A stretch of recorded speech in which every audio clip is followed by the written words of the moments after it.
Langit Timur Tengah kembali memerah, bukan oleh matahari terbit, tetapi oleh api dan darah. Serangan besar-besaran yang dilancarkan oleh Tentara Nasional Indonesia, TNI, ke wilayah-wilayah strategis Israel, telah memasuki babak paling brutal. Jika sebelumnya aksi TNI terfokus pada dukungan terhadap perjuangan Palestina di Gaza, kini dunia menyaksikan bab baru dalam sejarah militer Indonesia, penyerangan langsung ke pusat pemerintahan Israel. Tel Aviv, Yerusalem, dan Haifa, semua berubah menjadi medan perang. Gedung-gedung kementerian, fasilitas intelijen Mossad, hingga pusat komando militer Israel diselimuti asap dan reruntuhan. Pasukan elit TNI, dari Kopassus hingga marinir amfibi, menggandakan intensitas serangan mereka, mengguncang jantung kekuasaan Zionis dari darat, laut, dan udara. Semua bermula dari tragedi berdarah di Rafah, Gaza Selatan. Puluhan prajurit TNI yang tergabung dalam misi bantuan kemanusiaan dibantai oleh rudal kendali Asher Essen Israel dalam sebuah serangan mendadak yang tidak pernah mendapat pengakuan.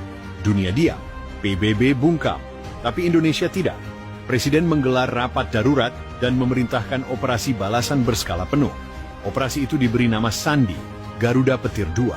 Namun kali ini, misi bukan sekadar membalas dendam, tapi menjatuhkan seluruh struktur kekuasaan Israel.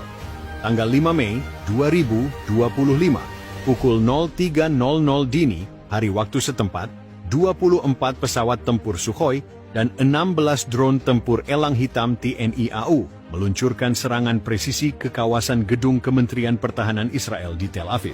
Rudal-rudal berpemandu laser menghantam menara-menara beton itu, menewaskan puluhan pejabat tinggi dan meruntuhkan pusat komunikasi tempur.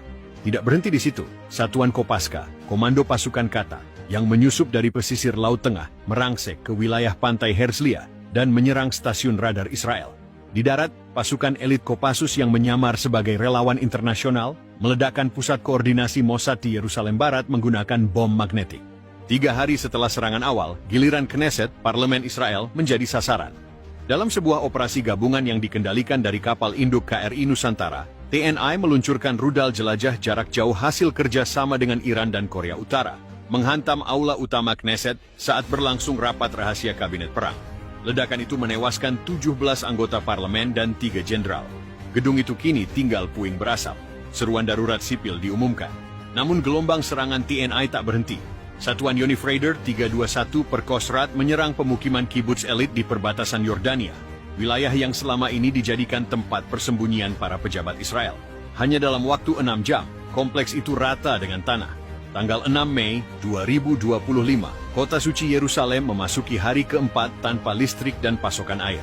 Pasukan TNI yang berkoordinasi dengan pejuang Hamas dan Hizbullah kini telah mengepung separuh wilayah kota tua.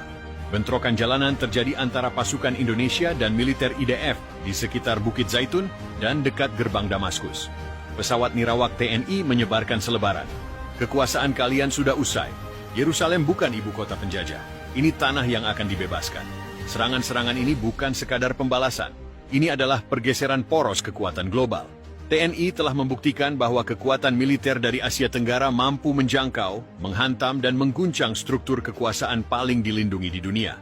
Israel tidak pernah membayangkan bahwa satu negara seperti Indonesia bisa membawa kiamat langsung ke jantung negaranya. Tapi kini, kiamat itu bukan sekadar nubuatan. Ia hadir dalam bentuk roket, bom, dan prajurit-prajurit yang tidak pernah gentar. Awan kelabu menggantung di atas langit Timur Tengah, sementara tanah Palestina masih bergetar oleh dentuman balas dendam. Di tengah bara api yang belum padam sejak awal konflik, Indonesia, melalui Tentara Nasional Indonesia, TNI, menggandakan intensitas serangan terhadap jantung kekuasaan Zionis, gedung-gedung pemerintahan Israel di Yerusalem dan Tel Aviv. Ini bukan lagi operasi terbatas. Ini adalah babak baru yang lebih gelap dan lebih dalam. Kiamat Israel berlanjut. Ada pukul 03.40 dini hari waktu Yerusalem, serangkaian ledakan presisi menghantam 3 pusat vital pemerintahan Israel, Kementerian Pertahanan, Kantor Perdana Menteri, dan Kompleks Mossad di utara Tel Aviv. Drone tempur buatan PT Dirgantara Indonesia yang dimodifikasi dengan teknologi Rusia dan Iran menerobos sistem pertahanan Iron Dome yang sudah kelelahan. Mayor Jenderal TNI dalam konferensi pers global menyatakan, serangan ini adalah bentuk pembalasan terhadap pembantaian prajurit kami di Gaza. Kami tidak mencari perang, tapi jika Israel menjatuhkan bom ke tanah kami akan jatuhkan kehancuran ke jantung mereka. Laporan dari Medan menyebutkan lebih dari 17 rudal jelajah petir 2 dilepaskan dari kapal selam TNI yang beroperasi secara rahasia di Laut Tengah, menghantam fasilitas vital dengan akurasi tinggi. Beberapa pusat komunikasi dan ruang bawah tanah Mossad dilaporkan hancur total. Serangan ini bukan hanya dari udara. Pasukan elit TNI dari Kopassus dan Taifib Marinir dilaporkan telah melancarkan serangan mendadak ke pos intelijen Shin Bet di Yerusalem Timur, menggunakan terowongan bawah tanah yang telah disiapkan oleh Hamas dan dikuasai kembali oleh unit gabungan TNI Hizbullah. Operasi Garuda Merah, yang sebelumnya dikabarkan hanya bertujuan defensif di Gaza, kini berevolusi menjadi ofensif penuh. Informasi bocoran menyebutkan bahwa TNI telah membentuk zona api seluas 200 km persegi di sekitar Yerusalem, yang dinyatakan sebagai area bebas militer Israel. Dalam siaran darurat, Perdana Menteri Israel, Benjamin Netanyahu, terlihat berlumuran darah di dahinya, berdiri di reruntuhan bunker bawah tanah. Suaranya terguncang. Kami tidak pernah membayangkan Indonesia berani sejauh ini. Kami sekarang dalam keadaan darurat nasional. Dunia harus turun tangan. Namun suara-suara dari dalam negeri Israel sendiri mulai retak. Protes massal muncul dari warga sipil yang kehilangan tempat tinggal dan keluarga akibat balasan TNI yang tepat sasaran namun sangat menghancurkan. Ribuan warga Tel Aviv dilaporkan eksodus ke arah utara menuju Haifa dan perbatasan Lebanon. Washington dalam kondisi terpecah. Rakyat Amerika Serikat mulai mempertanyakan keterlibatan mereka dalam konflik yang dianggap mereka picu sendiri.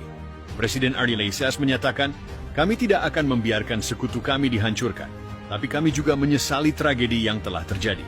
Kami menyerukan deeskalasi." Namun diam-diam Pentagon mengerahkan armada ke-6 ke Laut Tengah. Konfrontasi global tinggal selangkah lagi. Serangan TNI ke gedung pemerintahan Israel adalah deklarasi bahwa kekuatan negara berkembang tidak lagi bisa dianggap remeh. Ini bukan sekadar perang antara militer. Ini adalah peperangan antara harga diri dan penjajahan, antara masa lalu yang penuh luka dan masa depan yang menuntut keadilan. Israel kini berada di ujung tanduk, dihantam dari dalam oleh krisis politik dan dari luar oleh gelombang perlawanan yang tak terbendung. Dunia menyaksikan dengan mata terbuka, kiamat bagi Zionis telah dimulai, dan Indonesia memimpin barisannya.